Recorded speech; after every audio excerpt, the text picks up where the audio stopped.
I recently just finished rewatching the show The Haunting of Bly Manor, and I had some things that I wanted to talk about. It showed a love that has been so left out of the media for so long. And to explain why queer representation has been left out of the media, I need to explain the Hays Codes. The Hays Code was a media moral content guideline from 1934 until 1968. It prohibited profanities, sexual acts, and also just the principle of homosexuality, graphic violence, depictions of crime, sin, or evil as heroic, and any mocking of religion. It in part made it so that queer people could not be portrayed in media unless it was shown in a negative light. This resulted in directors not being able to openly show that characters are gay, and any characters that had stereotypically queer behaviors or stories had to be shown as villains or doing some heinous act. When the Hays Code was eventually replaced and queer characters could start to be shown in media, representation largely remained how it had historically, which meant negative depictions of queer people.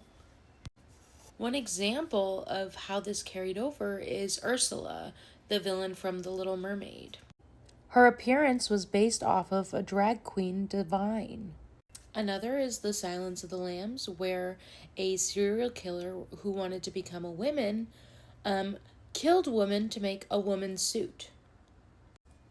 He was called not a real transgender before this and denied gender reassignment surgery, and this is why it was theorized that he was led to being a serial killer.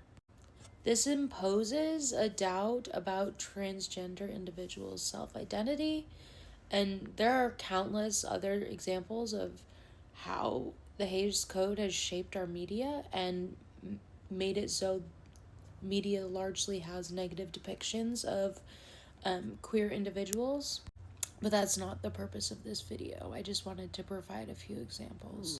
We have slowly had more positive and accurate representation in our media of what queer individuals are like, but there's loads more work to do. The Haunting of Bly Manor was an amazing step in the right direction, and it wasn't made to show queer love. There just happened to be queer people in it who are a part of the story. When I was watching it with someone, they said, why does every single show have to have gay people in it now? That's just because we've been left out of media for so long, and it's our time to be able to be included in that media, especially because it is fairly common. It's not some rare thing, and it shouldn't be an oddity that we see it in the media. I'm going to try to give a little bit of information on the queer love story and how it impacted me without really giving away most of the show's major details. But I'm obviously going to have to spoil some parts of it, so watch with caution. The show is a horror ghost story that wasn't necessarily about queer love. It just had like a small, tiny portion of it that touched upon this, but I thought it was super impactful and important. The show opened with a wedding party listening to a ghost story from a stranger staying in the same hotel. It went over the ghost stories and the hauntings that happened there, but the last episode, it ended with one of the characters, Danny, offering up her body to a ghost to stop the unaliving of a little girl she was caring for. She was in a relationship with the gardener at the house, Jamie. Danny ended up surviving after offering up her body for that ghost, but she could feel the ghost inside her waiting to take her, and one day it did. The couple had years between when she offered up her body and when she passed, and these years were sort of shown, and the story of their love and happy life was painted. They wanted to make the most of every day they had together. The story ended, and the soon-to-be Bride, listening, said it's not a ghost story, it's a love story. And it really is. She then confirms that the storyteller was Jamie, the wife of the dead lady.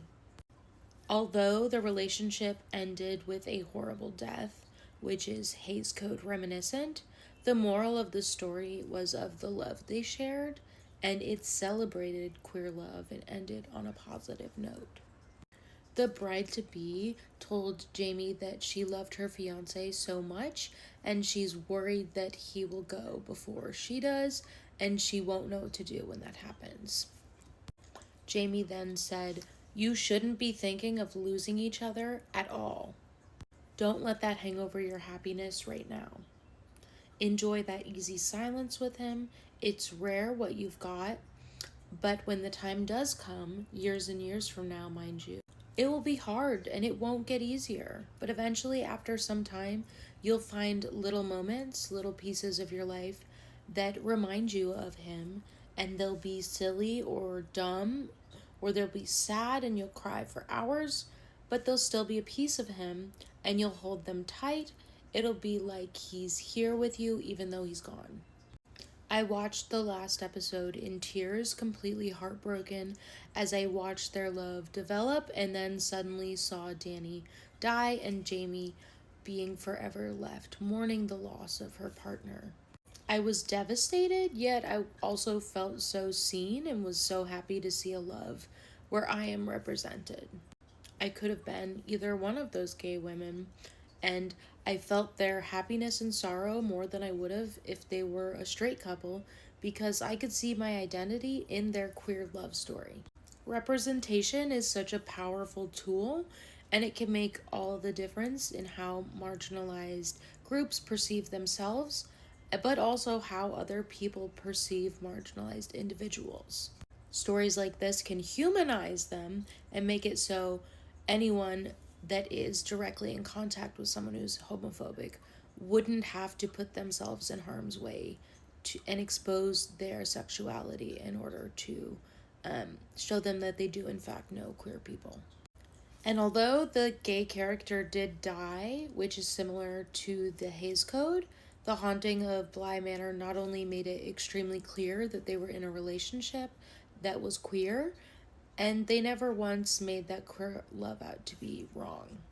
And they also didn't focus on this death in a negative light and instead used it to spread messages of love. The Hays Code is gone but never forgotten, and we need to remember it to understand why the media we see today is the way it is. The director of this show, Mike Flanagan, has produced other shows, including The Haunting of Hill House and The Midnight Mass, and all three of the shows show gay couples where they were important characters who just happened to be gay. They weren't in the show solely because they were gay, and they offered more to the story than their queerness. And I just think it's really amazing. Like, I think everyone should watch these, and I think it's amazing that Mike Flanagan was able to advance queer representation in the way that he did.